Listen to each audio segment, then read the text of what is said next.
This family gave me everything my pathetic real family never did, my daughter Sarah announced to 300 wedding guests, her voice carrying across the crystal chandeliers and silk-draped tables. I smiled and quietly pulled out my phone, typing a single text message that would change everything in the next 60 seconds. What happened next would haunt Sarah's perfect wedding reception for the rest of her privileged life. If you're watching this, subscribe and let me know where you're watching from. I should probably explain how we got to this moment, but honestly, watching my only daughter publicly humiliate me at her own wedding reception while wearing the $15,000 dress I secretly paid for was just the final insult in a 22-year parade of them. Sarah stood there in her designer gown, champagne flute raised high, addressing the crowd like she was accepting an Academy Award. "The Williams family taught me what real love looks like," she continued, her voice dripping with emotion that I knew was completely genuine. She meant every word. "They showed me what it means to have parents who actually support their children's dreams instead of crushing them." The guests murmured appreciatively. A few even glanced in my direction with those sympathetic looks people give when they think they're witnessing someone being gently corrected rather than publicly destroyed. Mrs. Williams, Sarah's new mother-in-law, dabbed at her eyes with a lace handkerchief. Mr. Williams nodded proudly from his seat at the head table. David, my new son-in-law, stood beside Sarah with his arm around her waist, looking uncomfortable for the first time all evening. "Mom always said I was too demanding," Sarah laughed, and the crowd chuckled along. "Too expensive, too complicated, too much work. But the Williams family? They invested in me. They believed in me. They made me feel worthy of love." My phone buzzed. Message delivered. I could have stood up right then and left. I could have made some excuse about feeling tired or needing air. That would have been the dignified thing to do. But after 68 years on this earth and 46 years of motherhood, I was fresh out of dignity. Instead, I stood up slowly, my chair scraping against the marble floor of the country club ballroom. The sound cut through Sarah's speech like a knife, and suddenly, all eyes were on me. "Don't let me interrupt, sweetheart," I said, my voice carrying just far enough for the nearest tables to hear. "Please, continue telling everyone how terrible I am." Sarah's face flushed red. "Mom, that's not what I—" "Oh, but it is exactly what you meant." I picked up my purse and my wrap. "And you know what? You're absolutely right. I was a terrible mother. I worked 2 jobs to pay for your dance lessons instead of just writing a check like the Williams family would have. I saved every penny for your college tuition instead of taking those European vacations you wanted. I bought generic groceries so you could have name-brand clothes. Absolutely pathetic of me." The silence in the room was deafening. Even the string quartet had stopped playing. Sarah stared straight at me, her expression shifting from embarrassment to something colder. "You know what, Mom? This is the perfect time for you to go." That's when David, my brand new son-in-law, who had barely spoken to me all evening, stepped forward and said 5 words that made every single person in that ballroom gasp. "She paid for this entire wedding." The sound that rippled through the ballroom wasn't quite a gasp and wasn't quite a murmur. It was something closer to the collective intake of breath that happens when a magician reveals how they sawed the lady in half. Except this trick wasn't entertaining anyone. Sarah's champagne flute slipped from her fingers and shattered against the marble floor, the crystal exploding into 1,000 tiny pieces that glittered under the chandeliers like her carefully constructed lies. "David, what are you talking about?" Sarah's voice was barely a whisper, but in the absolute silence of the ballroom, everyone heard it. I should probably back up and explain how we got here, because the story of how my daughter came to hate me enough to publicly humiliate me at her own wedding reception is a masterclass in how good intentions can pave the road to absolute hell. 22 years ago, when Sarah was 20 and home from college for spring break, she came to me crying because her roommate's family had invited the whole dorm to their ski house in Aspen for the week. "All my friends are going, Mom," she sobbed. "But I can't afford it. I'm the only one who has to work summers while everyone else gets to travel and have fun." I was a single mother then. Her father had died in a construction accident when she was 15, leaving us with his life insurance and not much else.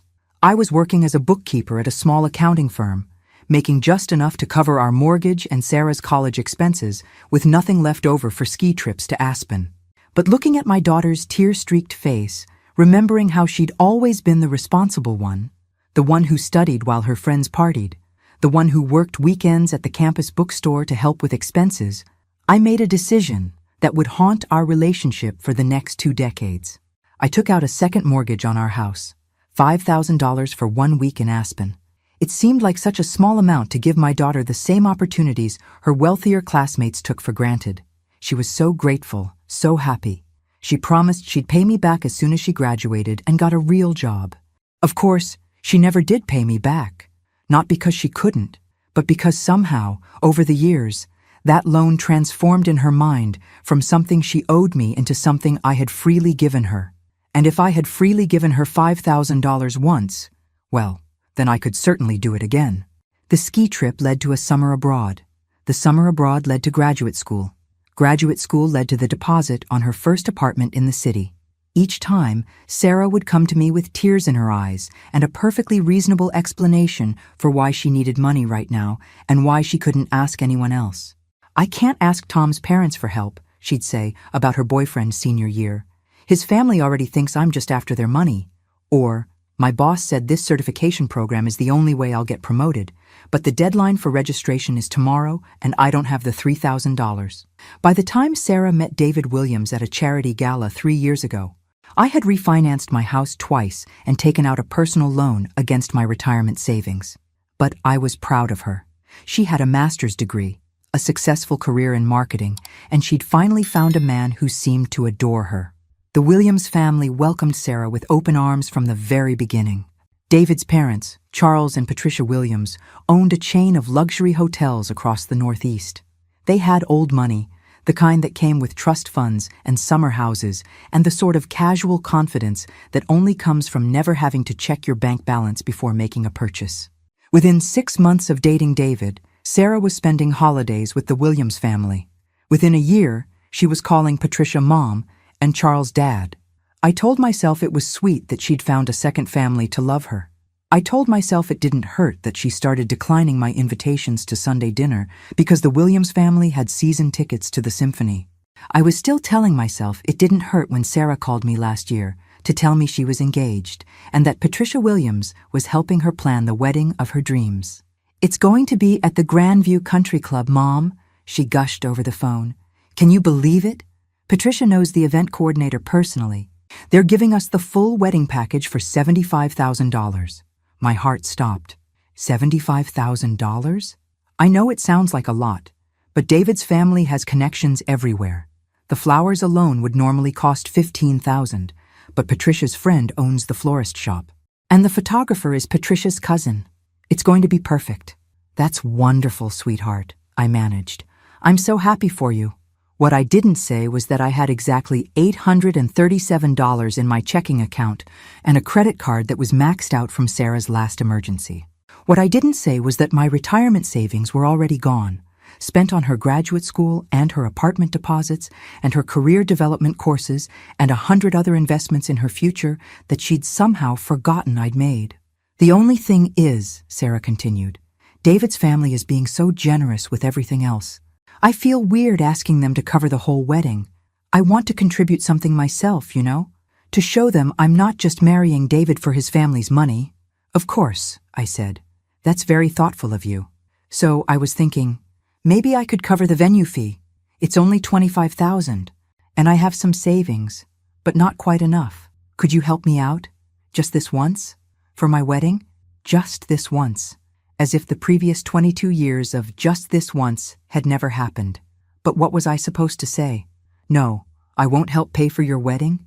Let David's family think I didn't care enough about my own daughter to contribute to her special day? So I said yes.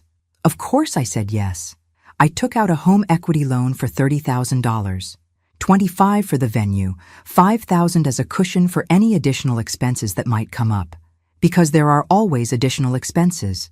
Like the $10,000 dress Sarah fell in love with that wasn't quite in her budget. Like the $1,500 shoes that were the only ones that would work with the dress. Like the custom jewelry she simply had to have to complete the look. By the time David spoke those 5 words that made the entire ballroom gasp, I was in debt for the first time in my life, with a home equity loan that would take me 7 years to pay off on my fixed income. But that wasn't even the worst part.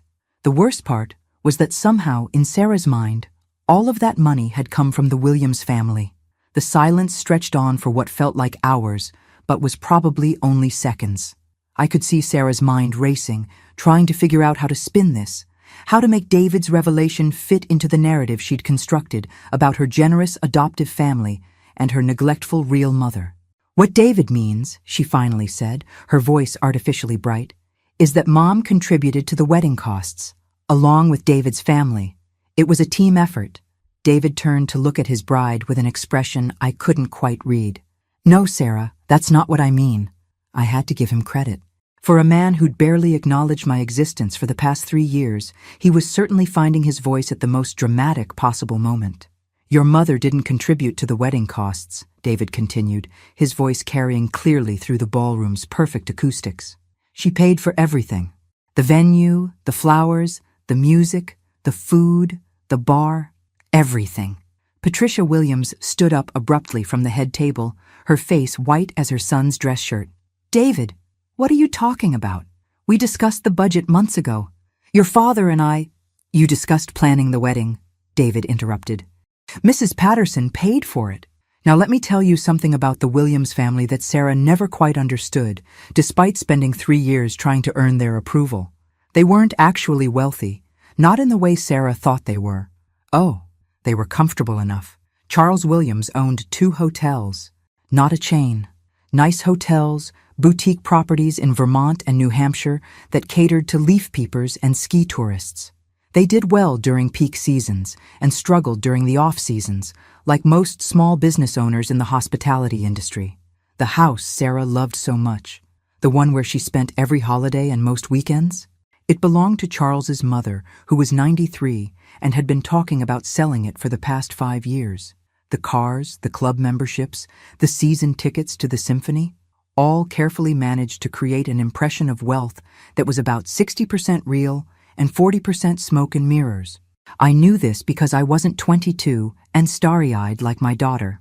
I was 68 and had been managing money, other people's money, for most of my adult life.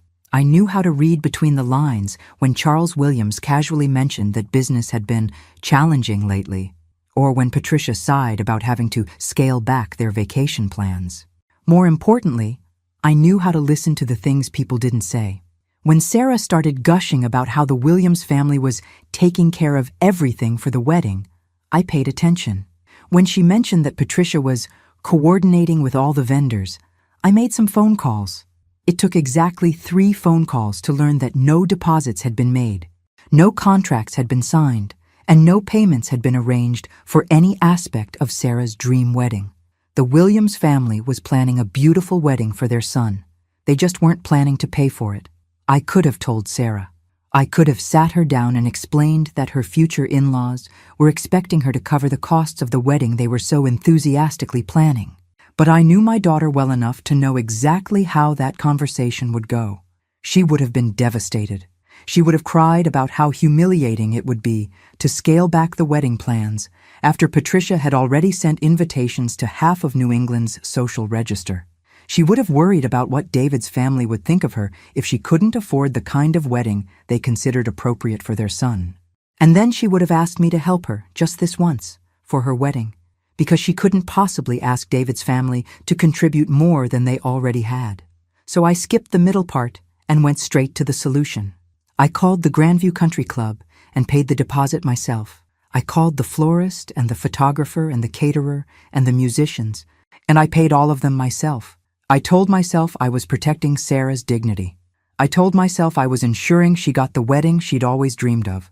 I told myself that someday, when she and David were settled and successful, she'd understand what I'd done and why I'd done it. What I didn't tell myself, because I'm not completely naive, was that there was a very good chance Sarah would never know what I'd done, that she would go through her entire marriage believing that her generous in-laws had given her a fairy tale wedding while her own mother had contributed nothing but criticism and complaints. I made peace with that possibility because I loved my daughter more than I loved being credited for my sacrifices. But apparently, David Williams was more honest than I'd given him credit for. "Mrs. Patterson," David said, turning to address me directly for the first time all evening, "I owe you an apology. When I learned the truth about who was paying for today, I should have said something sooner. I should have insisted that Sarah acknowledge your generosity properly. Sarah was looking back and forth between her new husband and me, like she was watching a tennis match in slow motion. What truth? David, what are you talking about? Your parents planned this whole wedding. My parents planned the wedding, David agreed. Your mother paid for it, all of it. The total cost was $87,000. That number hung in the air like smoke from a fire that's just been extinguished. I watched Sarah's face as she processed what David had said, watched her mental calculations as she tried to figure out how I could possibly have that kind of money. Because she knew, better than anyone, that I'd been living on a fixed income since I retired 5 years ago. She knew I'd downsized to a smaller house. She knew I drove a 10-year-old Honda and bought generic groceries and hadn't taken a vacation in longer than she could remember. What she didn't know was that all of those economies had been necessary to pay for her life. That's impossible, Sarah said finally. Mom doesn't have that kind of money. She does now that she's taken out a home equity loan, David replied quietly. And that's when I realized that my new son-in-law knew a lot more about my financial situation than he'd ever let on. The look on Sarah's face was something I'd never seen before, not in 42 years of being her mother. It wasn't surprise or gratitude or even embarrassment. It was something closer to betrayal, as if I'd committed some unforgivable crime by secretly funding her perfect wedding. You took out a loan? She whispered, her voice carrying just far enough for the nearby tables to hear. Mom, why would you do that? And there it was. The question I'd been dreading for 3 years, ever since I'd first started covering Sarah's expenses with money I didn't actually have. Not, thank you, or I had no idea, or I'm so sorry you've been struggling financially because of me. Just, why would you do that? As if my actions were somehow an imposition on her life rather than a gift. I did it because you're my daughter, I said simply, and because you wanted this wedding. But I never asked you to go into debt for me, Sarah protested, and I could see her rewriting history in real time. I would never have wanted you to take out a loan. You should have told me you couldn't afford it. Patricia Williams had been growing paler by the minute, and she finally found her voice. Margaret, we had no idea. We never would have accepted such generosity if we'd known the burden it would place on you. What burden? Sarah snapped, turning on her new mother-in-law with surprising venom. Mom made her own choices. No one forced her to pay for anything. I watched Patricia Williams' face carefully as Sarah spoke, and I saw something there that made my heart sink. It was the look of someone who was finally seeing my daughter clearly for the first time, and not particularly liking what they saw. Sarah, David said quietly, perhaps we should continue this conversation privately. No, Sarah said, her voice rising enough to carry to the far corners of the ballroom. I'm tired of private conversations. I'm tired of secrets. Mom, if you couldn't afford to pay for my wedding, you should have said so from the beginning instead of making me look like a fool. Making her look like a fool. Not making yourself struggle financially or sacrificing your security for my happiness. Making her look like a fool. How exactly do you look like a fool? I asked, and for the first time all evening I heard the edge in my own voice. Because people found out your mother loves you enough to pay for your dream wedding? Because everyone thinks I'm some spoiled brat who doesn't appreciate what she has, Sarah shot back. Because you've made it look like I've been taking advantage of you all these years. The silence that followed was so complete, I could hear the ice melting in the champagne buckets. Haven't you? The voice came from somewhere behind me, and I turned to see David's sister Emma, who was sitting with her husband at table 12. Been taking advantage of her, I mean? Sarah's face went crimson. Excuse me? Emma shrugged, seemingly unbothered by the fact that she'd just thrown a grenade into an already explosive situation. I'm just saying, David told me your mom has been supporting you financially for years. The apartment deposits, the graduate school, the career development courses, and now an $87,000 wedding that she paid for with a home equity loan. If my mother had done that for me, I'd be thanking her, not complaining about how she made me look. You don't understand the situation, Sarah said tightly. Then explain it to me, Emma replied. Explain how a 68-year-old woman going into debt to pay for her daughter's dream wedding is anything other than an incredibly generous sacrifice that deserves gratitude, not public humiliation. I could see Sarah scrambling for a response, trying to find a way to make herself the victim in this scenario. But before she could speak, David stepped forward again. "Sarah, I need to tell you something else." His voice was steady, but I could see his hands trembling slightly. "About the financial arrangements for our future." Oh no. I had a feeling I knew where this was going, and it wasn't anywhere good. "What about our future?" Sarah asked. David glanced at his parents, who both nodded slightly, as if giving him permission to continue. "When we talked about our financial plans after the wedding, you mentioned that you expected to be able to rely on family support if we needed it, the way you've always been able to." "So?" Sarah's voice was defensive now. "So I assumed you meant your mother would continue to help us financially when we needed it. The down payment on a house, maybe help with children's expenses eventually. I thought she was wealthy, Sarah. I thought that's where all the money you've had access to was coming from." Sarah's face went from red to white in about 3 seconds. "David, you know Mom isn't wealthy. I told you she's on a fixed income." "You told me she was being overly cautious with her money," David corrected. "You said she had savings but was too conservative with her spending. You said she could afford to help us but chose not to because she wanted to maintain control over you." I felt like I'd been punched in the stomach. That's what Sarah had told David about me? That I had money but withheld it to control her? "I never said she was wealthy," Sarah protested, but her voice lacked conviction. "You said she owned her house outright," David continued relentlessly. "You said she had a good pension from her job. You said the only reason she lived so modestly was because she was paranoid about spending money." "She does own her house," Sarah said weakly. "She owns a house that's mortgaged to pay for your lifestyle," Emma interjected. "There's a difference." David turned to look at me, and I saw something in his eyes that might have been respect. "Mrs. Patterson, I owe you more than an apology. I owe you an explanation. When Sarah and I talked about our future together, about starting a family and buying a house, she assured me that we'd have family support when we needed it. I believed her."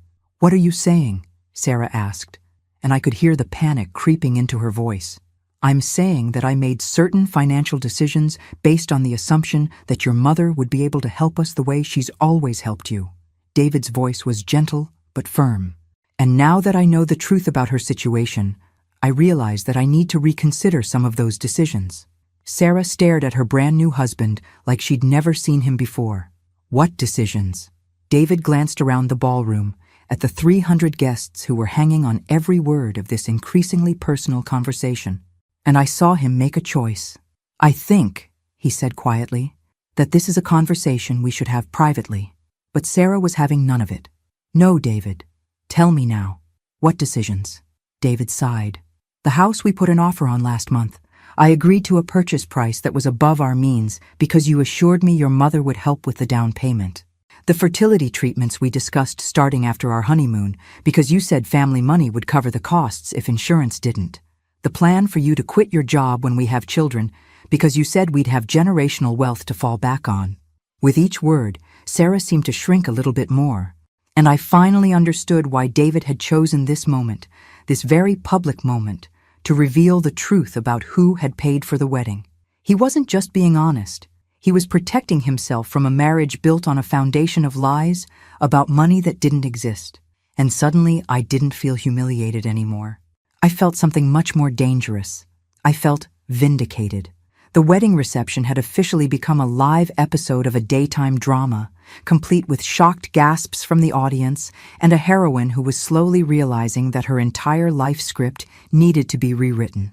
Sarah stood there in her expensive dress that I'd paid for, holding on to her expensive bouquet that I'd paid for, staring at her expensive husband who was systematically dismantling every financial assumption she'd built their future on. "You put an offer on a house?" I asked, genuinely curious. This was the first I'd heard of any house. "The Morrison Place on Elm Street," David replied, addressing me directly again. 4 bedrooms, colonial style, with a 3-car garage, listed at $650,000. I nearly choked. $650,000. I'd worked for 43 years and never owned anything worth that much, including the house I'd just mortgaged to pay for this wedding. We offered 700,000, Sarah said quietly, as if the extra 50,000 were somehow less shocking when whispered. $700,000. I repeated the number slowly, letting it sink in. For a house. It's a seller's market, Sarah said defensively, and the location is perfect. Close to David's family, good school district for when we have children. And how exactly were you planning to afford a $700,000 house? I asked. Sarah glanced at David, then back at me. We have savings, and David has a good job. And we thought, she trailed off. You thought I'd give you the down payment, I finished for her. Not give, Sarah said quickly. Help with, as an investment in our future. Families help each other with major purchases like homes. Some families do, I agreed. Families that have money to spare. Patricia Williams, who had been unusually quiet during this exchange, finally spoke up. Margaret, we feel terrible about this misunderstanding. If we'd known that Sarah was counting on your financial support without discussing it with you first, we never would have encouraged such ambitious plans. What do you mean, encouraged? Sarah turned toward her mother-in-law with a sharpness that made me wince. Patricia looked uncomfortable. Well, dear, when you and David were house hunting, you did mention that you had family resources to help with the purchase. We assumed you'd had those conversations with your mother. I don't need to ask permission to plan my own future, Sarah snapped. You do when it involves other people's money, Emma interjected from table 12. She seemed to be enjoying this drama entirely too much, but I had to admit, I was grateful for her bluntness. David cleared his throat. Sarah, there's something else we need to discuss. About the fertility treatments. Oh, dear Lord. It was going to get worse. What about the fertility treatments? Sarah asked, though I could tell from her voice that she already knew she wasn't going to like the answer. The consultation appointment we scheduled for next month. The doctor's office called yesterday to confirm our payment plan for the initial round of treatments. $15,000 due before we begin. Sarah's face went gray. You told them we'd pay $15,000? I told them we'd pay $15,000 because you assured me your mother would cover medical expenses that weren't covered by insurance, David replied. You said she'd already told you she wanted to help us start a family. I stared at my daughter in complete bewilderment. When did I tell you that? You didn't explicitly say it, Sarah admitted. But when we talked about David and me having children, you seemed excited about becoming a grandmother. I assumed that meant you'd want to help make it happen. I am excited about becoming a grandmother, I said slowly. That doesn't mean I have $15,000 to spend on fertility treatments. But if you really wanted grandchildren, Sarah began. If I really wanted grandchildren, what? I'd go further into debt to pay for medical procedures for a daughter who just spent 10 minutes publicly explaining to 300 people how inadequate I am as a mother. The question hung in the air like a challenge, and I could see Sarah realizing that she might have burned a bridge she was still planning to cross. Mom, I didn't mean— You meant every word, I interrupted. And that's fine. You're entitled to your feelings about me and about how I raised you. But you're not entitled to my money to fund a lifestyle you can't afford while simultaneously explaining to everyone how disappointing I am. Charles Williams had been conspicuously silent throughout this entire conversation. But he finally spoke up. Perhaps, he said diplomatically, we should all take a step back and remember that this is Sarah and David's wedding day. Whatever issues need to be resolved can surely be discussed privately at a more appropriate time. No, I said, surprising myself with the firmness in my voice. I think this is exactly the right time to discuss it. Sarah has made her feelings about me and my role in her life very clear, and I think David deserves to understand the financial reality he's marrying into.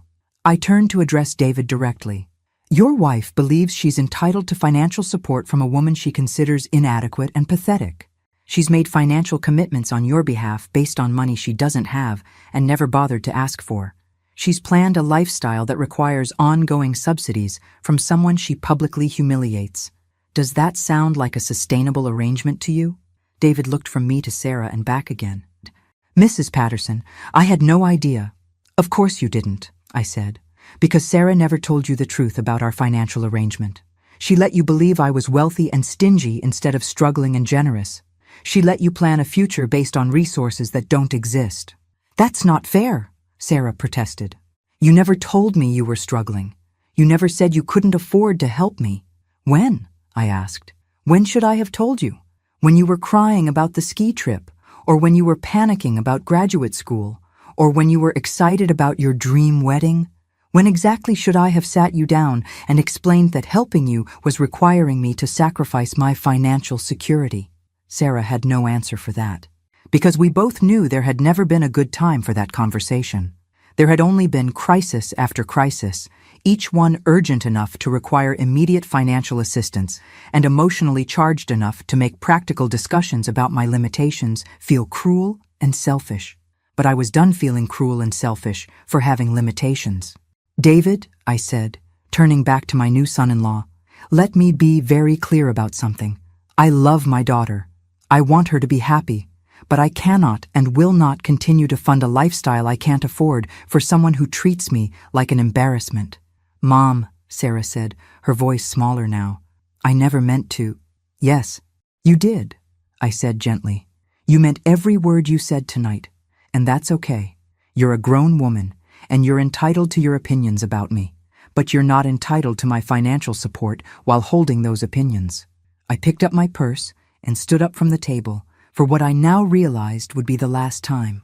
Congratulations on your marriage, I said to David. I hope you'll be very happy together, and I hope you'll both learn to live within your means. And then I walked out of my daughter's wedding reception, leaving behind not just the party, but 22 years of financial obligation to someone who had never appreciated the sacrifice. For the first time in decades, I felt free. I made it exactly halfway across the country club parking lot before I heard footsteps behind me. I didn't turn around. I knew who it was before David's voice called out, Mrs. Patterson, please wait. I stopped walking but didn't turn around immediately. The August evening was warm and humid, the kind of night where the air felt thick enough to swim through. In the distance, I could hear the string quartet resuming their performance, as if nothing had happened. As if my entire relationship with my daughter hadn't just imploded in front of 300 witnesses. Mrs. Patterson? David's voice was closer now, uncertain. I turned around to find him standing about 10 feet away, his bow tie undone and his perfect hair mussed like he'd been running his hands through it. He looked younger somehow, less polished than the confident groom who'd walked down the aisle 6 hours earlier.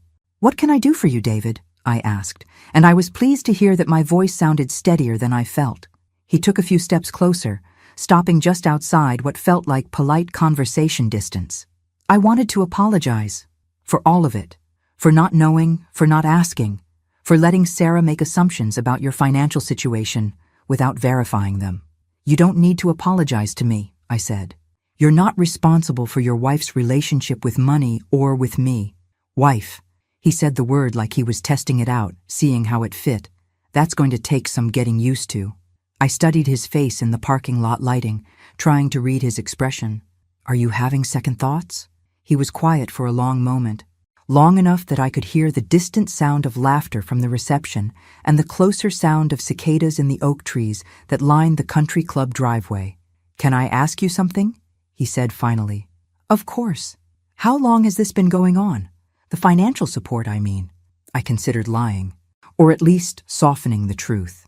But David had been honest enough to expose the reality of who had paid for this wedding, even though it would have been easier for him to stay quiet. I owed him the same honesty. 22 years, I said, since her junior year of college. He nodded slowly, like he'd expected something like that but hoped he was wrong. And in all that time she's never paid you back? Never offered to help you financially? She's never been in a position to help me financially, I said. Every time she gets ahead, there's always another expense, another opportunity, another crisis that requires immediate funding. Funded by you. Funded by me. David sat down heavily on the decorative stone wall that bordered the parking lot, and I was struck by how exhausted he looked. Mrs. Patterson, can I tell you something that's going to sound terrible? I think we've moved past worrying about how things sound, don't you? He laughed, but there was no humor in it. I've been having doubts about Sarah for months, about her relationship with money, about her expectations for our future, about the way she talks about you. That last part caught my attention. How does she talk about me? Like you're a burden she's been forced to carry instead of a mother who sacrificed for her happiness. He looked up at me with an expression that might have been respect. I never understood why she seemed so resentful of you when you've been nothing but supportive of her dreams. Now, I'm starting to realize that the support was more literal than I knew. David, can I ask you something? Fair trade. Why did you say what you said in there? About who paid for the wedding? You could have stayed quiet and let Sarah continue believing her version of events.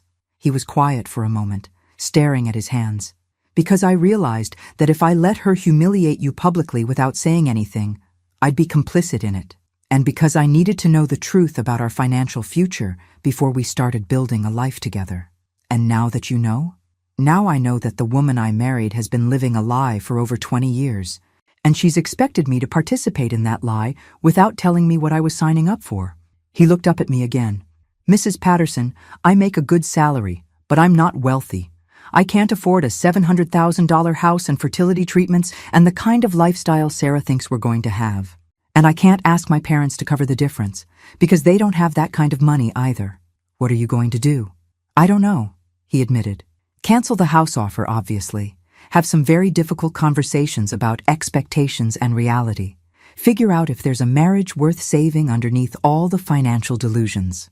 I felt a pang of something that might have been sympathy for my daughter. Whatever mistakes she'd made, whatever selfishness she'd displayed, she was about to face some very harsh realities about the life she'd constructed and the assumptions she'd built it on. David, can I give you some unsolicited advice? Please, don't make any major decisions tonight. This has been emotional and public and humiliating for everyone involved. Give yourself some time to process what happened before you decide what comes next. He nodded. That's good advice. Thank you. And David, whatever you decide about your marriage, I hope you'll remember that Sarah isn't entirely at fault here. I enabled her expectations by never setting clear boundaries about what I could and couldn't afford. I made it easy for her to take my financial support for granted because I never wanted her to worry about money the way I did when I was her age. You're very generous with someone who just humiliated you in front of 300 people. I shrugged. She's still my daughter. That doesn't change just because she hurt my feelings.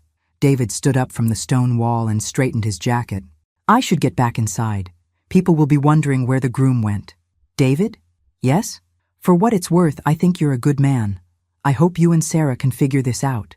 He smiled, and for the first time all evening, it looked genuine. Thank you, Mrs. Patterson. And for what it's worth, I think Sarah is very lucky to have a mother like you. I just hope she realizes it before it's too late. As I watched him walk back toward the country club, I found myself hoping the same thing. But I also found myself realizing that whether Sarah figured it out or not, I was done waiting for her to appreciate what I'd given her. It was time to start living for myself. The valet brought my car around, and as I drove away from the Grandview Country Club, I made a decision that would have seemed impossible 6 hours earlier. I was done being my daughter's personal bank account. Whatever came next, I was going to face it with my financial independence intact. Even if that meant my relationship with Sarah didn't survive the transition. Some prices, I realized, were simply too high to pay, even for love. I thought I'd have at least a few days of peace before Sarah came crawling back, but I should have known better. My daughter had never been one to let pride stand between her and something she wanted, and apparently what she wanted now was damage control. The phone started ringing at 7:30 the next morning. I let it go to voicemail. It rang again at 8. Voicemail again. By 9 o'clock, I'd received 6 calls, 4 text messages, and what appeared to be a handwritten note slipped under my front door. The note was vintage Sarah, dramatic, manipulative, and completely focused on her own feelings rather than anyone else's. Mom, I'm devastated by what happened last night. I never meant to hurt you. Please call me so we can talk this through. I love you so much, and I can't bear the thought of you being angry with me. We're family, and family forgives each other. Love, Sarah. I read it twice, looking for any acknowledgement of what she'd actually done wrong, any recognition of the 22 years of financial sacrifice she'd just dismissed as pathetic, any understanding of why I might be more than just angry. There was none. The phone rang again at 9:15. This time, I answered. Hello, Sarah. Mom, thank God. I've been trying to reach you all morning. Are you okay? You left so suddenly last night, and I was worried about you driving when you were upset. I had to give her credit for strategy. Lead with concern for my well-being. As if that had been her primary worry after publicly humiliating me at her wedding reception. I'm fine, Sarah. I got home safely. Good, good. Listen, Mom, I think we need to talk about what happened last night. There were some misunderstandings, and I want to clear the air. Misunderstandings. That's what she was calling it. What misunderstandings? I asked. Well, for starters, I had no idea you'd taken out a loan to pay for the wedding. If I'd known you were struggling financially, I never would have accepted such a generous gift. A generous gift. Not a sacrifice I'd made because she'd led me to believe she needed help covering her portion of the wedding costs. A generous gift that I'd apparently chosen to give her without any prompting or request on her part. Sarah, I said calmly, you specifically asked me to help you cover the venue fee so that you could contribute something to the wedding costs yourself. I know, but I meant help like a few $1,000s. Not $87,000. You should have told me you were planning to pay for everything. You're right, I said. I should have told you that the Williams family wasn't actually paying for anything, and that if you wanted the wedding you'd been planning, someone would need to cover the full cost. There was a pause. What do you mean the Williams family wasn't paying for anything? I mean they never made any deposits, never signed any contracts, never arranged any payments. They planned your wedding, but they weren't paying for it. Another pause, longer this time. That's not possible. Patricia coordinated everything with the vendors. Coordinating isn't the same as paying, sweetheart. I called every vendor on your list 3 months ago. None of them had received any payments or even payment arrangements from anyone in the Williams family. But David's parents said they were taking care of everything. They said they were taking care of the planning. You assumed they meant the payments. I could hear Sarah's breathing on the other end of the line, and I could practically see her recalculating the entire foundation of her wedding arrangements. Mom, are you saying that David's family knew you were paying for everything? I'm saying that David knew, I replied. And David told me yesterday that he tried to discuss the financial arrangements with his parents multiple times. But they kept redirecting the conversation back to the planning details. Why didn't anyone tell me? I think the better question is why you didn't ask. You've been planning this wedding for 8 months. You had to sign contracts, approve payments, make changes to orders. Did you never wonder why you weren't being asked to provide payment information?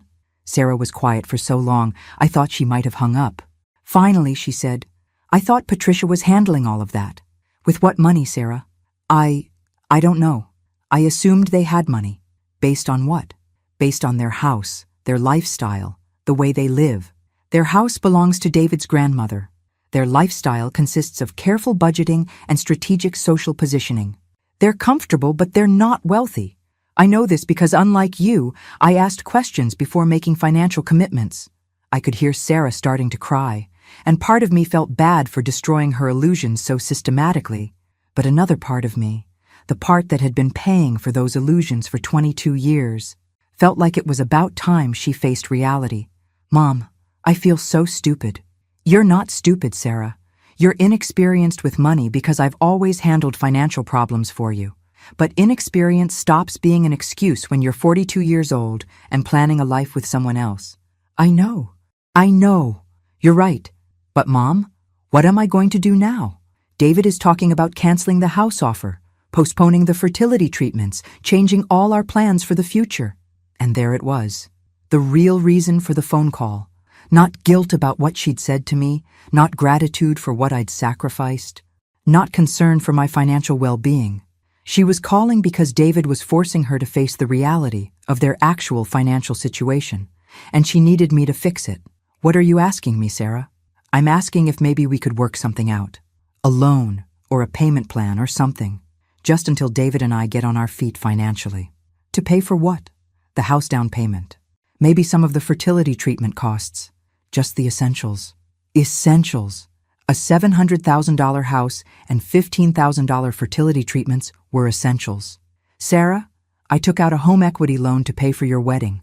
I'm 68 years old, and I now have a mortgage payment that will take me 7 years to pay off on my fixed income. I don't have any more money to loan you. But Mom, the house is such a good investment, and the fertility treatments are time-sensitive. If we wait too long, it might be too late for us to have children. Then maybe you should have had this conversation with me before you started making commitments you couldn't afford. I know, but we can't change that now. What matters is moving forward, finding a solution that works for everyone. A solution that works for everyone, meaning a solution that allows Sarah to keep the lifestyle she wants while I figure out how to pay for it. Sarah, let me ask you something. After everything that happened last night, after the way you spoke about me in front of 300 people, why do you think I would want to continue supporting you financially? Because you're my mother, she said, as if that explained everything. And because you love me, and because family helps each other. Family helps each other. From the woman who had just spent her wedding reception explaining to everyone how pathetic her real family was compared to her adopted one. You're right, I said. Family does help each other. But Sarah, what have you done to help me? The question seemed to catch her completely off guard. What do you mean? I mean, in 22 years of me helping you financially, what have you ever done to help me? Have you ever offered to pay for my groceries when money was tight? Have you ever helped with my utility bills, or my car repairs, or my medical expenses? Have you ever even asked if I needed help with anything? Silence. Sarah, I didn't know you needed help. You never said anything. I never said anything because every time we talked, you had a crisis that needed immediate financial attention. There was never space in our conversations for my problems because your problems always took priority. But Mom, if you'd told me you were struggling, you would have what? Given up your apartment to help me with my mortgage? Skipped your vacation to help me pay for my car repairs? Chosen a smaller wedding so I wouldn't have to go into debt? Another long silence. That's what I thought, I said. Sarah, I love you. I will always love you. But I'm done funding a lifestyle for someone who sees me as a pathetic embarrassment. You want to keep the house offer and the fertility treatments and all the plans you've made? Find another way to pay for them. Mom, please, don't do this. Don't punish me for one bad night. I'm not punishing you. Sarah, I'm protecting myself. There's a difference. And for the first time in 22 years, I hung up on my daughter. I should have known that hanging up on Sarah wouldn't be the end of it. My daughter had never met a closed door she couldn't find a way to force open, and apparently, my newfound financial boundaries were just another obstacle to overcome. The next assault came from David, which surprised me. I'd gotten the impression from our parking lot conversation that he was having his own crisis of faith about his marriage, but apparently, married life was already teaching him the fine art of diplomatic pressure. He called Tuesday evening, just as I was settling in with a cup of tea and the book I'd been trying to finish for 3 months. His voice was careful, measured, like someone who'd rehearsed this conversation. Mrs. Patterson, I hope I'm not disturbing you.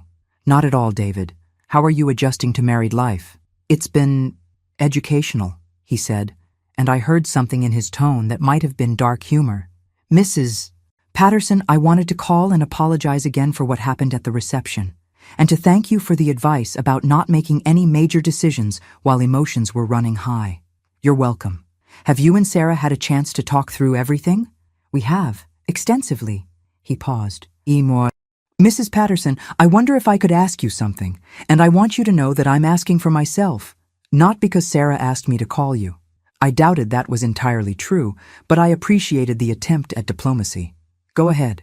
When you and I talked in the parking lot, you mentioned that you'd enabled Sarah's expectations by never setting clear boundaries about what you could and couldn't afford. I've been thinking about that, and I'm wondering if maybe there's a way to set those boundaries now, in a way that works for everyone. Here it comes, I thought. The reasonable, rational proposal that would somehow allow Sarah to keep all her expensive plans while making me feel like I was being consulted rather than manipulated. What did you have in mind? Well, Sarah and I have been looking at our finances more realistically, and we've realized that we may have been overly ambitious with some of our plans. We're willing to scale back significantly, but there are a few expenses that are time-sensitive, such as the fertility treatments, primarily. Sarah is 42, and our doctor has advised us that waiting another year could significantly reduce our chances of success. We're not asking for the full $15,000. We found a clinic that offers a payment plan that would require a down payment of $5,000, with the rest spread over 18 months. $5,000. Just $5,000 for the chance to give Sarah the family she'd always wanted. It sounded so reasonable when he put it like that. And the house? We're withdrawing our offer on the Morrison place. You're absolutely right that it was beyond our means. We found a smaller place, a townhouse, that's much more affordable. We can handle the mortgage payments ourselves, but we'd need help with the down payment. $10,000. $10,000 for the house, $5,000 for the fertility treatments, $15,000 total, still less than I'd spent on Sarah's wedding dress and shoes. David, can I ask you something? Of course. Why me? You and Sarah are both employed, both educated, both capable adults. Why is your financial plan dependent on a 68-year-old woman on a fixed income? He was quiet for a moment. Because we've been living beyond our means for longer than we realized. And we've made commitments based on assumptions that turned out to be wrong. That's honest. But it doesn't answer my question. Why is your solution to ask me to bail you out instead of finding a way to live within the means you actually have? Because we don't have time to save $15,000. By the time we could save that amount, it might be too late for Sarah to have children. And if I say no, another pause. Then we'll figure something else out. But Mrs. Patterson, I'm hoping you'll consider this as an investment in Sarah's happiness and in your relationship with her. There it was. The subtle threat wrapped in a reasonable request. Give us the money, or Sarah will be unhappy and blame you for ruining her chances at motherhood and home ownership. David, let me make sure I understand what you're asking. You want me to give you $15,000 on top of the $87,000 I just spent on your wedding so that you and Sarah can have the house and the family you want on the timeline you want. We'd pay you back, he said quickly. With interest. We could formalize it as a loan if that would make you more comfortable. Like the loan Sarah was supposed to pay me back for her ski trip 22 years ago, or the loan for her graduate school, or the loan for her apartment deposits. Silence. David, I'm going to tell you something that Sarah apparently never shared with you. In 22 years of loaning your wife money, she has never, not once, paid me back a single dollar. Not because she couldn't, but because every loan magically became a gift in her mind. This would be different, David said. We'd put it in writing. We'd set up automatic payments. Why would this be different? Because I'd be involved. Because I understand the importance of honoring financial obligations. I had to give him credit for trying, but I'd seen this movie too many times to believe the ending would be any different. David, let me tell you what would happen if I gave you $15,000. For the first few months, maybe the first year, you'd make the payments. But then something would come up. Sarah would lose her job, or one of you would have medical expenses, or there would be some other crisis that made the loan payments impossible. And because I'm family, because I love Sarah, because I want what's best for my daughter and my future grandchildren, I'd agree to defer the payments temporarily. Mrs. Patterson, and then the temporary deferment would become permanent because there would always be another crisis, another reason why this wasn't a good time to restart the payments. And eventually, the loan would become another gift that I'd given because I wanted Sarah to be happy. That wouldn't happen. It's happened every time for 22 years. Why would this time be different? David was quiet for a long time. When he finally spoke, his voice was softer, less rehearsed. Because I really do love your daughter, and I really do want our marriage to work. And I'm starting to understand that it won't work if we keep expecting other people to solve our financial problems. Then solve them yourselves. How? The same way millions of other couples do. Live within your means. Save up for what you want. Wait until you can afford things before you buy them. Make sacrifices in some areas so you can prioritize others. But the fertility treatments, David, if you can't afford to have children, you're not ready to have children. Kids are expensive. If you need me to loan you money to get pregnant, how are you going to pay for diapers and doctor visits and childcare and everything else that comes with parenthood? I could hear him breathing on the other end of the line, and I could tell he was trying to find another angle, another way to make this sound reasonable. Mrs. Patterson, Sarah is really struggling with this. She feels like you're punishing her for what she said at the wedding. I'm not punishing her. I'm declining to reward her. She's afraid you don't love her anymore. David, I will always love my daughter. But I've finally realized that love doesn't require me to bankrupt myself to fund her dreams. She wants to see you, to apologize properly and work things out. She can apologize anytime she wants. But if she's hoping the apology will come with a check, she's going to be disappointed. David sighed. I understand. And honestly, Mrs. Patterson, I think you're probably right. About all of it. We need to learn to live within our means. And we need to stop expecting you to solve our problems. I'm glad you understand. But Mrs. Patterson, can I ask one more favor? Here we go, I thought. What's that? Will you at least consider having dinner with us? Not to talk about money, just to talk. Sarah is my wife now, and you're her mother. And I'd like for us to find a way to have a relationship that isn't based on financial obligations. I thought about it. Part of me wanted to say no, to maintain my boundaries and protect myself from further manipulation. But another part of me, the part that still remembered holding my baby daughter for the first time, wasn't quite ready to give up entirely. All right, I said, dinner. But David, if this turns into another pitch for money, I'm leaving. Understood. Thank you, Mrs. Patterson. After I hung up, I sat in my kitchen, wondering if I was making a mistake. But I'd spent 42 years being Sarah's mother. I wasn't quite ready to stop, even if the terms of engagement were about to change dramatically. The dinner was scheduled for Friday night at 7 o'clock at a restaurant called Romano's that I'd never heard of, but that Sarah assured me was casual and comfortable. When I arrived, I understood why she'd chosen it. Romano's was the kind of place where entrees cost $45 and the wine list started at $15 a glass. Casual and comfortable, if you were comfortable spending $100 on dinner for two.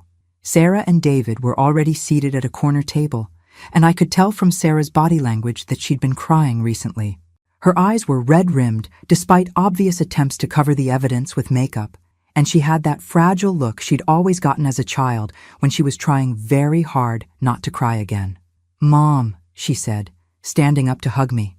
"Thank you so much for coming." "Of course, sweetheart." I hugged her back, noting that she felt thinner than she had at the wedding. Stress, probably.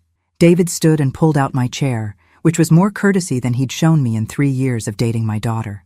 "Mrs. Patterson, you look lovely." "Thank you." I sat down and glanced at the menu, trying not to wince at the prices. "This is a nice place." "Sarah picked it," David said. "She thought you'd enjoy the atmosphere." What I enjoyed was the fact that Sarah had apparently forgotten that I'd raised her to be considerate of other people's budgets when choosing restaurants. But then again, Sarah had been forgetting a lot of things about how she'd been raised lately. "So," I said, settling into my seat, "how was the honeymoon planning? I know you were hoping to go to Europe." Sarah and David exchanged a look that I couldn't quite interpret. "We've decided to postpone the honeymoon," Sarah said. "Just temporarily, until we get some other things sorted out." "Financial things?" I asked. "Among others," David replied diplomatically. The waiter appeared and asked if we'd like to start with drinks. David ordered wine for himself and Sarah, and I asked for water with lemon. When the waiter left, Sarah leaned forward. "Mom, I owe you an apology. A real one, not the phone call kind." "I'm listening."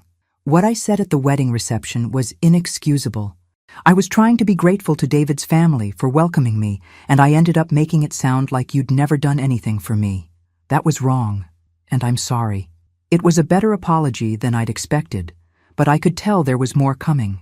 "I've been thinking a lot about what you said, about how I've never helped you financially, and you're right. I never asked if you needed help, never offered to contribute to your expenses, never even considered that you might be struggling. Go on. I guess I always assumed you were fine. You never complained about money, never acted like you couldn't afford things. You just handled everything. So I thought you could afford to handle everything. And now?" Sarah's eyes filled with tears again. "Now I realize that you were sacrificing your own financial security to give me opportunities you never had. And instead of appreciating that, I took it for granted." It was a good apology. It hit all the right notes, acknowledged the right problems, demonstrated the right understanding of what had gone wrong. But something about it felt rehearsed, like she'd practiced it in front of a mirror. "I appreciate the apology, Sarah. I really do. But I'm wondering what you want to do with that understanding going forward." Sarah glanced at David, who nodded encouragingly.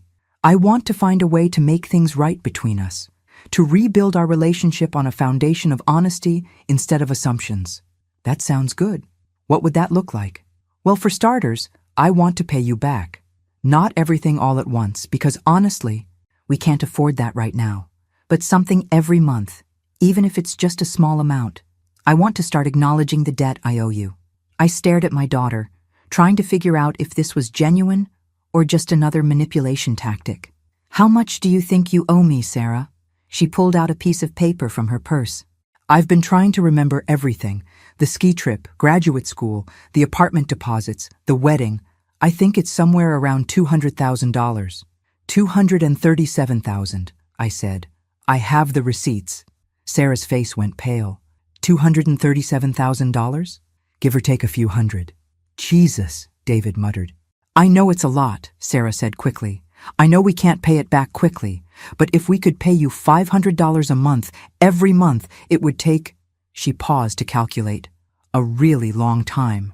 39 years, I said. If you paid $500 a month with no interest, it would take you 39 years to pay me back. The waiter returned to take our dinner orders, which provided a welcome break in the conversation. I ordered the cheapest entree on the menu, while Sarah and David ordered items that cost more than I typically spent on groceries in a week. When the waiter left, David cleared his throat. Mrs. Patterson, we've been thinking about this situation from a different angle. Here it comes, I thought. What if instead of trying to pay you back in cash, we found a way for you to benefit from our financial recovery? Like an investment in our future that would pay dividends over time? What kind of investment? Well, if you could help us with the down payment on the townhouse, you could be a part owner. When we sell it eventually, you'd get your investment back, plus a share of any appreciation. And the fertility treatments? Think of them as an investment in your legacy, your grandchildren. I stared at David for a long moment. Let me make sure I understand. You want me to give you more money on top of the $237,000 I've already given Sarah, and you're framing this as an investment opportunity for me.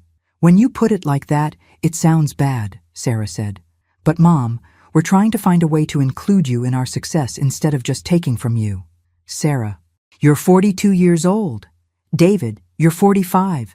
You're both educated, employed adults. The fact that you need a 68-year-old woman to invest in your future should tell you something about the viability of that future. That's not fair, Sarah protested.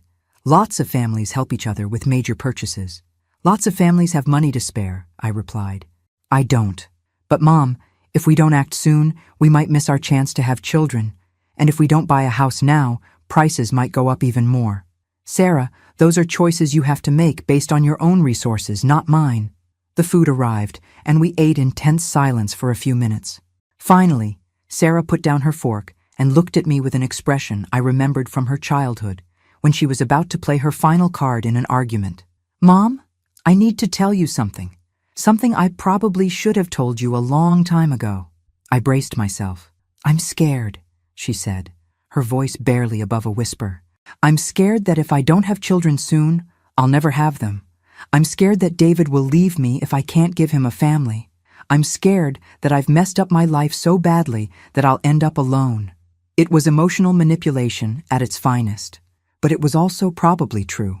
Sarah had always been terrified of being alone, of not measuring up, of not having the life she thought she deserved. Sarah, I said gently, those are real fears, and I understand them, but they're not my responsibility to fix. I know, she said, tears streaming down her face now. I know they're not your responsibility, but you're my mother, and I don't have anyone else to turn to. You have a husband. David can't solve this by himself. He doesn't have the resources. Then maybe the solution isn't to find someone who does have the resources. Maybe the solution is to accept that you can't have everything you want exactly when you want it. Sarah stared at me like I'd suggested she cut off her arm. But Mom, this is my chance. Maybe my only chance. Maybe. Or maybe you'll find other chances, other solutions, other ways to build the life you want. But Sarah, I can't keep sacrificing my financial security for your chances. What if I promise to pay you back? Really promise, with a contract and everything. You promised to pay me back for the ski trip 22 years ago. This is different. How? Because I'm different. Because I understand now what I didn't understand then. I looked at my daughter, this beautiful, desperate woman who was still, at 42, asking me to fix her problems, and I felt something shift inside me. Not anger, not resentment, but something closer to sadness. Sarah, I said, I love you. I will always love you. But I'm done being your solution to problems you need to solve yourself. Mom, please. No. I stood up and put my napkin on the table. I'm done, Sarah. Find another way. And for the second time in a week, I walked away from my daughter, knowing that this time I wasn't coming back. I thought walking away from Sarah at Romano's would be the end of it. I thought I'd finally made my position clear enough that even my persistent daughter would accept defeat. I should have known better. Sarah had never been good at accepting defeat, especially when the stakes were this high. And apparently, when direct appeals to maternal guilt didn't work, she was willing to escalate to tactics I never would have expected from my own child. The call came on Monday morning from my bank. Jennifer Morrison, the branch manager I'd worked with for 15 years, sounded confused and apologetic. "Mrs. Patterson, I'm calling about some unusual activity on your home equity line of credit. We've received a request to increase the credit limit, along with documentation that appeared to be signed by you. But the signature doesn't quite match what we have on file, and the request was submitted online rather than in person, which seemed unusual for you." My heart started racing before she'd finished the sentence. "What kind of request?" "A request to increase your current line of credit from $30,000 to $75,000. The application included copies of income verification and a signed authorization form." "I didn't submit any request," I said, my voice sharper than I'd intended. "I would never increase my credit limit." That's what I suspected.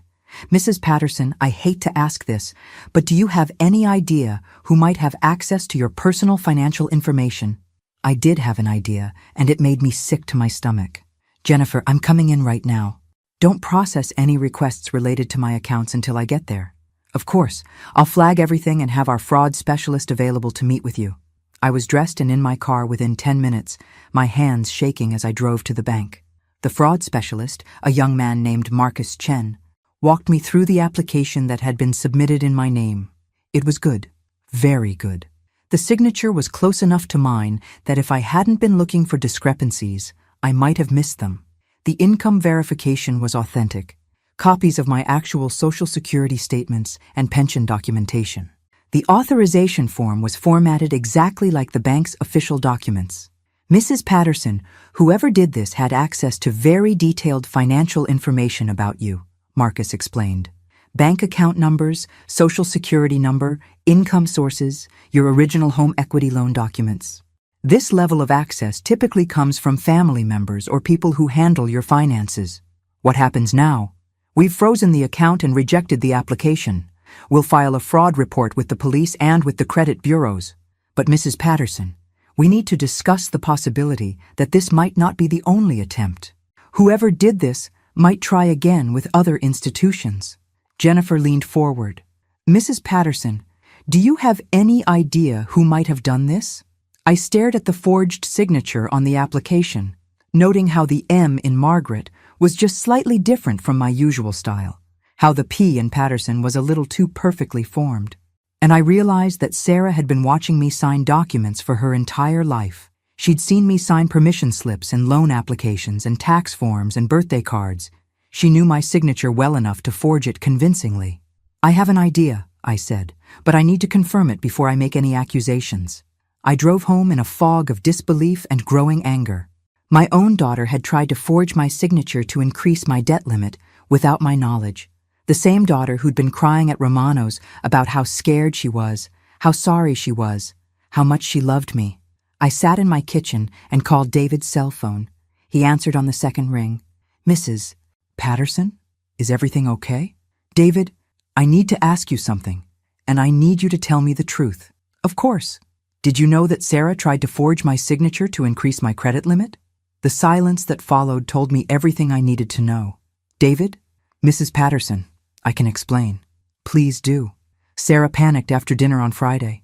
She felt like you were never going to help us, and she was desperate. She said she knew your financial information because she'd helped you with paperwork over the years, and she thought maybe she could just get us the money we needed and then pay it back before you ever found out. You knew about this and you didn't stop her?" I told her it was a bad idea. I told her it was fraud, but she was so upset, so convinced that this was our only option that I didn't think she'd actually go through with it. But she did go through with it. Apparently.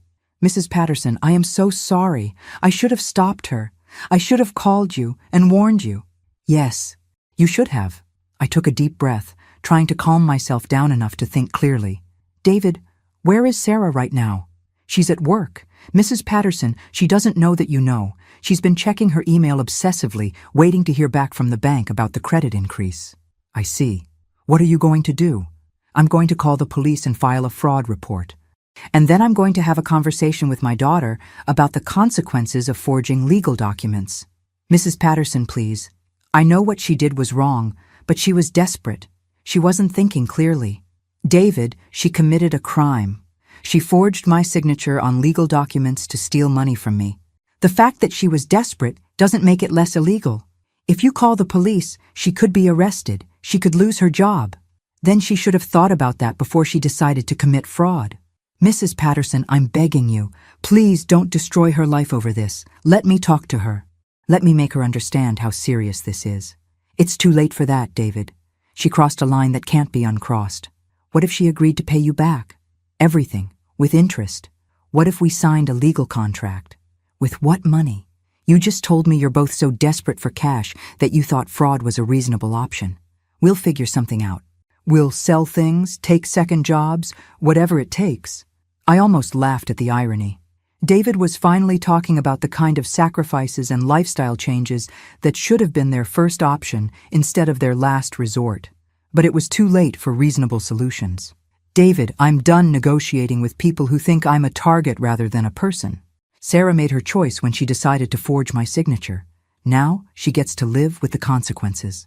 Mrs. Patterson, please. Tell Sarah that the bank caught her fraud attempt and that I'm filing a police report this afternoon. Tell her that if she wants to discuss this with me, she can call me through her lawyer. I hung up before David could respond. And then I called the police department's non-emergency line to report the fraud. The officer who took my statement was sympathetic but matter-of-fact. Fraud was fraud, regardless of family relationships. They would investigate, and if they found sufficient evidence, they would file charges. As I hung up the phone, I felt something I hadn't experienced in 22 years of dealing with Sarah's crises. Complete and utter clarity. My daughter was not a victim of circumstances or bad luck or financial pressure. She was a 42-year-old woman who had chosen to commit a crime rather than accept the word no from someone she'd been manipulating for over 2 decades. And I was done being her victim. The arrest happened on a Wednesday. I know this because Detective Rodriguez called me at 9:30 in the morning to let me know they'd taken Sarah into custody at her office. Professional courtesy, he called it, since I was the victim and I'd been cooperative during their investigation. She's being charged with identity theft and attempted fraud, he explained. Both felonies. Her attorney will probably try to work out a plea agreement, but that's between them and the district attorney's office. I thanked him and hung up, then sat in my kitchen trying to process the fact that my daughter was in jail because of something I'd set in motion. It should have felt terrible. It should have felt like the worst moment of my 68 years. Instead, it felt like relief. The phone rang an hour later. David's name on the caller ID. Mrs. Patterson. They arrested Sarah at her office, in front of her co-workers. She's been suspended pending the outcome of the charges. I'm sorry to hear that. Are you? Are you really sorry? Because this seems like exactly what you wanted to happen. For the first time since I'd met him, David sounded angry. Not diplomatic, not careful, just plain angry. What I wanted was for Sarah to stop trying to steal money from me, I replied. If she'd chosen to do that on her own, she wouldn't be in jail right now. She's your daughter. Yes, she is. And I raised her better than this. Then why didn't you give her another chance? Why didn't you try to work something out before involving the police? David, how many chances was I supposed to give her? 22 years of financial support wasn't enough. $87,000 for a wedding wasn't enough. I was supposed to let her forge my signature and commit fraud against me because she's my daughter? You could have talked to her first. I did talk to her. At Romano's. I told her I was done funding her lifestyle, and she responded by trying to steal money from me. She wasn't trying to steal from you. She was trying to borrow money. Without my knowledge or consent, using forged documents. That's called theft, David. He was quiet for a moment. She's scared, Mrs. Patterson.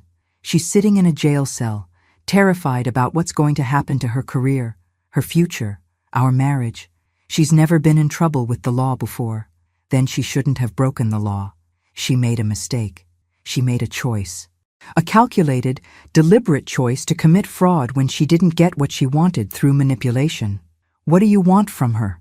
What would it take for you to drop the charges? I can't drop the charges, David. This is a criminal matter now. It's between Sarah and the state of Connecticut. But you could choose not to cooperate with the prosecution. I could, but I won't. Why not? I thought about how to explain it in a way that David might understand. Because for 22 years, I've been enabling Sarah's belief that she's entitled to other people's money. Every time she had a crisis, I fixed it with a check. Every time she made a financial mistake, I absorbed the consequences. I taught her that there would always be someone to clean up her messes. So you're doing this to teach her a lesson? I'm doing this because I finally realized that teaching her that actions have consequences is the most loving thing I can do for her, even if it destroys her life. David, Sarah is 42 years old. If her life is destroyed by the consequences of her own criminal behavior, then maybe her life needed to be rebuilt on a foundation of honesty instead of fraud and manipulation. David was quiet for a long time. When he spoke again, his voice was softer. Mrs. Patterson, I need to tell you something. Something I probably should have told you before. What's that? This isn't the first time Sarah has done something like this. I felt my stomach drop. What do you mean? She forged my signature last month to apply for a credit card in my name. She said it was just temporary, that she needed some cash flow until her next paycheck. I found out when the bank called to verify my employment. What did you do?